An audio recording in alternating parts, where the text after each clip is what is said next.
শ্রীকান্ত কালই দেশে ফিরে যাচ্ছে, বুঝলেন? তাই নাকি? হ্যাঁ, এই দেখুন না, কিছু কেনাকাটাও করে ফেললেন। হ্যাঁ, কালকে আপনি আর অফিসে যাবেন না।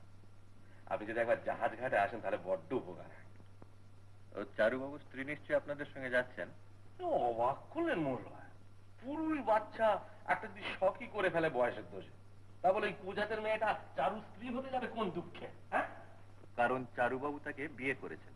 শোনো কথা একবার, হিন্দুদের সঙ্গে ওবেটিদের বিয়ে হয়, ওরা এঁটো কাটা মানে না, সাপ ব্যাং ছুঁচো কেঁচো সবই খায়, একবার ছোট লোকের গোষ্ঠী। থামুন মশাই, ছোট লোক কাকে বলে আমাকে শেখাবেন? হ্যাঁ হ্যাঁ, 4 বছর মেয়েটি আপনার ভাইকে খাওয়ালো, পড়ালো, স্বামী বলে সেবা করলো, বলতে গেলে রাজার হালে রেখেছিল, আর তার সঙ্গে এমন ইতরের মতো ব্যবহার আপনারা করছেন যে ছোট লোক কাকে বলে আমার জানতে বাকি নেই। আশা করি এর ফল আপনারা একদিন পাবেন।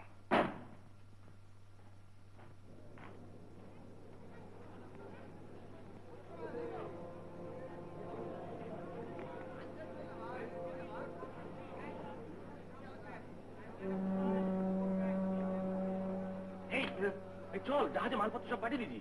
না না, যদি কিছু বাগাতে পারে। আরে বাগাতে গেলে জাহাজ ছেড়ে দেবে, তখন তার ছেড়ে দেবে, ছেড়ে দিলেই হলো। আমরা কেবিনের প্যাসেঞ্জার না? কেবিনে প্যাসেঞ্জার হলে তো কি হবে? আমরা কি তামান জাহাজটা কিনে নিয়েছি? আরে বাবা, গেরস্ত ছেলে, পরের পয়সা সেকেন্ড ক্লাসে সাহেব সুবোধের সঙ্গে যাচ্ছি, এই ঢের শেষকালে ফুটানি মারতে গিয়ে বিপদে না পড়তে হয়। বলছিলাম কি যে হাতে আংটিটা যদি বাগাতে পারি।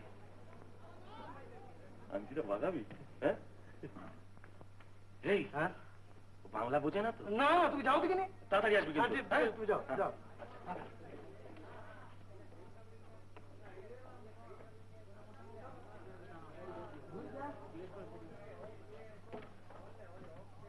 खेलना हम जाता है, जल्दी आएगा डार्लिंग। তোকে গলা দেখিয়ে চললাম রে ছুড়ি। খেলনা ডার্লিং, এই আংটিটা আমাকে দে, এতে অনেকগুলো টাকা পাওয়া যাবে। জামা কেনার জন্য তো মাত্র 500 টাকা দিয়েছিস, আরো কিছু দে, যাতে করে মোটা রকমের কিছু নিয়ে সরে পড়তে পারি। डार्लिंग, खिलना डार्लिंग, ये अंगूठी हम ले जाते हैं, हैं? तुमको याद करने के लिए, हाँ? আংটিটা ওর হাতেই থাক। যান, জাহাজে গিয়ে উঠুন। हम जाते हैं, हाँ?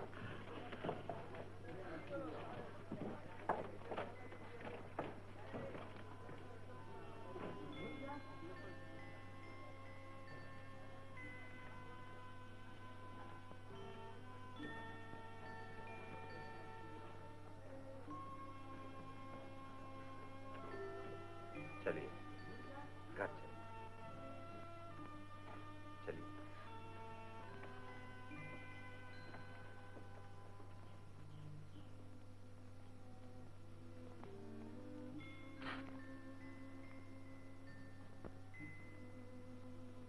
अच्छा,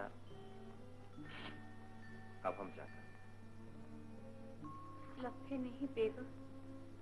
फिर किसी दिन पिएगा? बाबूजी, हाँ, लंगपुर में डॉक्टर है? है? चालू को उधर कोई तकलीफ नहीं होएगा? नहीं।